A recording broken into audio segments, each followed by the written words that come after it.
السلام عليكم ورحمة الله وبركاته. الحمد لله رب العالمين والعاقبة للمتقين والصلاة والسلام على سيد الأنبياء والمرسلين وعلى آله وصحابه أجمعين.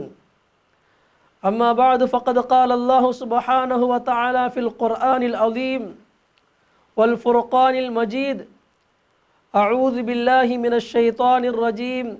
بسم الله الرحمن الرحيم. شهر رمضان الذي أنزل فيه القرآن هدى للناس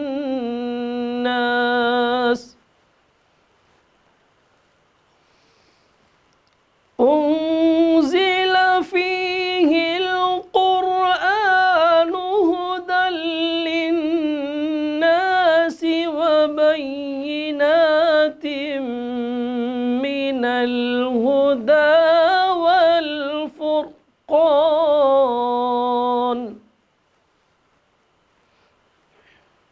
صدق الله العظيم. وقال النبي صلى الله عليه وسلم: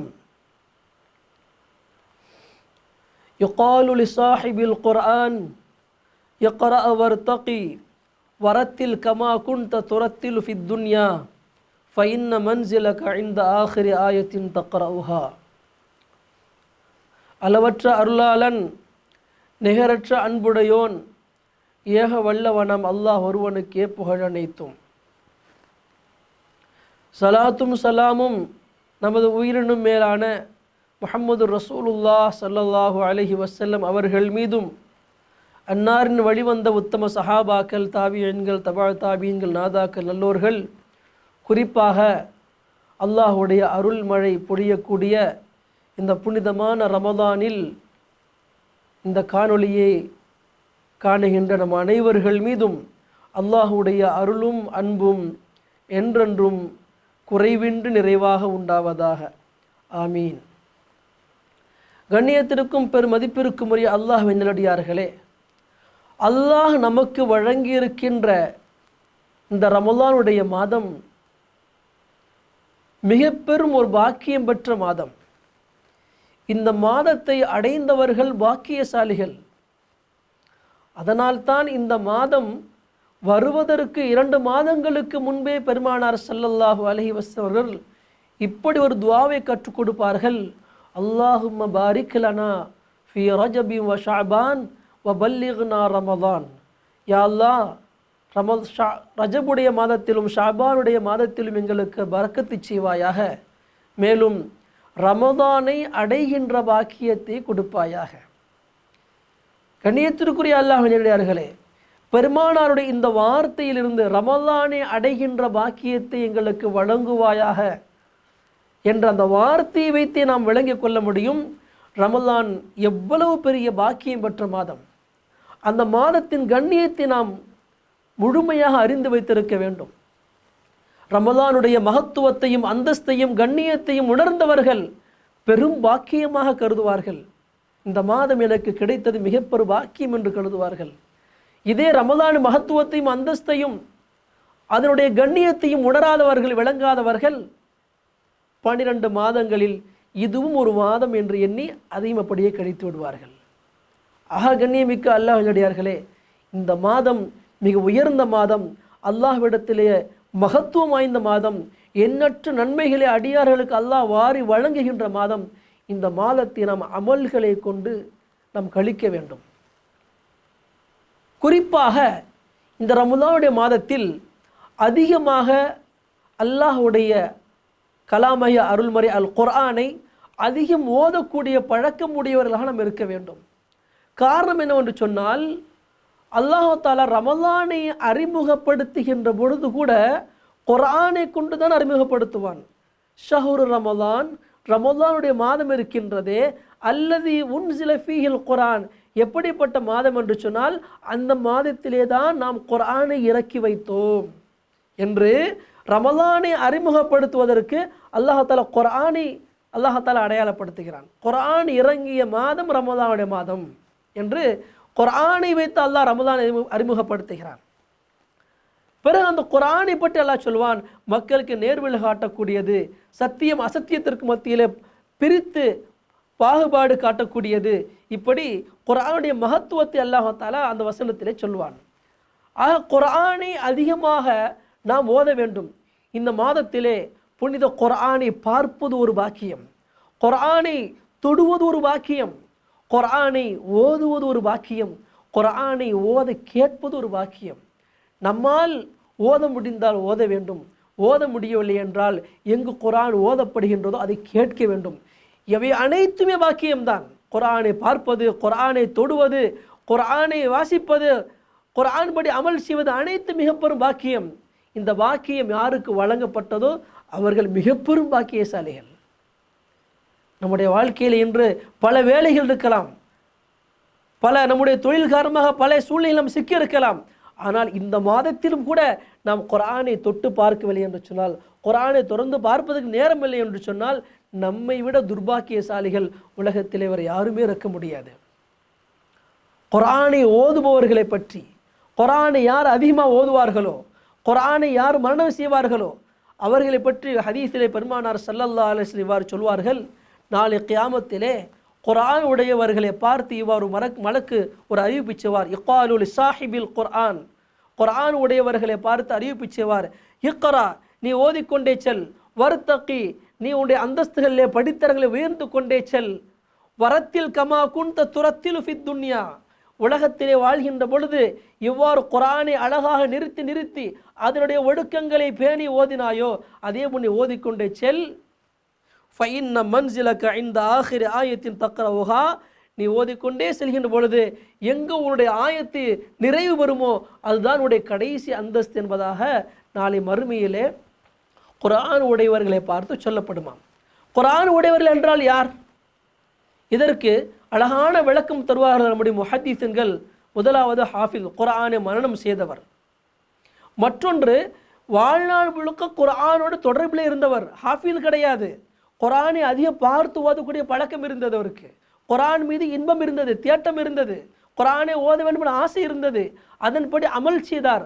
அப்படிப்பட்ட மனிதருக்கும் அல்லாஹ் தஆலா நாளை மறுமையிலே இப்படிப்பட்ட உயர்ந்த பாக்கியத்தை அல்லாஹ் வழங்குவான் என்று சொன்னால், குர்ஆன் எந்த அளவிற்கு அல்லாஹ்வுடைய பார்வையில் உயர்ந்தது என்பதை இந்த ஹதீஸின் மூலமாக நாம் நன்கு விளங்க முடிகிறது. கண்ணியமிக்க அல்லாஹ்வின் நல்லடியார்களே, புனிதமான இந்த குர்ஆனை ரமலானுடைய காலங்களிலே நாம் நம்முடைய வீடுகளிலே மனைவி மக்கள் பிள்ளைகளோடு சேர்ந்து ஓத வேண்டும். வாய்ப்பு இருப்பவர்கள் அல்லாஹ்வுடைய பள்ளியிலே சென்று நாம் தெரிந்தவர்கள் குர்ஆன் ஓத வேண்டும், தெரியாதவர்கள் தெரிந்தவர்களிடத்தில் கேட்டு குர்ஆனை ஓத கற்றுக்கொள்ள வேண்டும். இதுவும் மிக பெரும் பாக்கியம். ஒரு ஹதீஸில் வருகின்றது, மஜ்தமா கௌமும் மின் ஃபீ பைத் மின் புயூத்தில்லா யத்லூன கிதாபல்லாஹ் வ யததாரஸூன பைனஹும். எந்த ஒரு கூட்டம் அல்லாஹ்வுடைய பள்ளியிலே ஒன்று கூடுகிறார்கள், அவர்கள் ஒன்று கூடி குர்ஆனை ஓதுகிறார்கள் அல்லது குர்ஆனுடைய அதனுடைய விளக்கங்களை படிக்கிறார்கள் என்று சொன்னால் அவர்களுக்கு கிடைக்கின்ற வாக்கியம் என்ன? அல்லாஹ் பெருமானா ஸல்லல்லாஹு அலைஹி வஸல்லம் அவர்கள் மூலமாக அல்லாஹ் இந்த சமுதாயத்திற்கு உணர்த்துகிறான், தெளிவுபடுத்துகிறான். இல்லா நஸரத் அலைஹிமு ஸகீனா, அவர்கள் மீது சகீனா என்ற ஒரு மன அமைதி அல்லாஹ் தஆலா இறக்குகிறான் அந்த சபையின் மீது. வகஷியத்துஹுமுர் ரஹ்மா, அல்லாஹ்வுடைய அருள் அவர்களை அப்படியே சூழ்ந்து கொள்கிறது. வஹஃபத்துஹுமுல் மலாயிகா, மலக்குமார்கள் அவர்களை அப்படியே அரவணைத்துக் கொள்கிறார்கள். வதக்கரஹுமுல்லாஹு ஃபீ மன் இந்தா, வானுலகத்தில் இருக்கின்ற அல்லாஹ் அங்குள்ள மலக்குமார்களிடத்திலே என்னுடைய அடியானை பாருங்கள், என்னுடைய மக்களை பாருங்கள், என்னுடைய கலாமை எவ்வளவு ஆர்வமாக ஓதுகிறார் என்பதாக நம்மை பற்றி அவர்களுக்கு மத்தியிலே அல்லாஹ் தஆலா எடுத்து சொல்கிறான். கண்ணியத்திற்குரியவர்களே, அல்லாஹ் நம்மை நினைவு கூறுவதற்கு ஒரு வழிதான் குர்ஆன். குர்ஆனை அதிகமாக ஓதக்கூடியவர்களை அல்லாஹ் நினைவு கூறுகிறான். குர்ஆன் இவ்வுலக வாழ்க்கையிலும் நமக்கு ஒளியாக இருக்கும், நாளை மறுமையிலும் ஒளியாக இருக்கும். ஒரு ஹதீஸிலே பெருமானார் ஸல்லல்லாஹு அலைஹி வஸல்லம் அவர்கள் இவ்வாறு சொல்வார்கள், இக்ரஉல் குர்ஆன ஃபஇன்னஹு யஅதி யௌமல் கியாமத்தி ஷஃபியன் லி அஸ்ஹாபிஹி. யார் உலக வாழ்க்கையிலே குர்ஆனை ஓதக்கூடிய பழக்கம் உடையவர்களாக இருப்பார்களோ நாளை மறுமையிலே குர்ஆன் அவர்களுக்கு உறுதுணையாக இருக்கும். அல்லாஹ்விடத்தில் அவர்களுக்காக சிபாரிசு செய்யும், பரிந்துரை செய்யும். அவரை சொர்க்கத்திற்கு கொண்டு போய் சேர்க்கும் வரை குர்ஆன் அல்லாஹ்விடத்தில் பேசிக்கொண்டிருக்கும், வாதம் செய்து கொண்டிருக்கும், சிபாரிசு செய்து கொண்டிருக்கும் என்பதாக ஹதீஸில் வருகின்றது. இக்ரவு ஸஹராவைன் அல் பக்ரத் வ ஆல இம்ரான், இரண்டு ஒளிச்சுடர்களாகிய சூறாக்களை ஓதுங்கள். அதாவது சூரத்துல் பக்ரா, சூரா ஆல் இம்ரான்.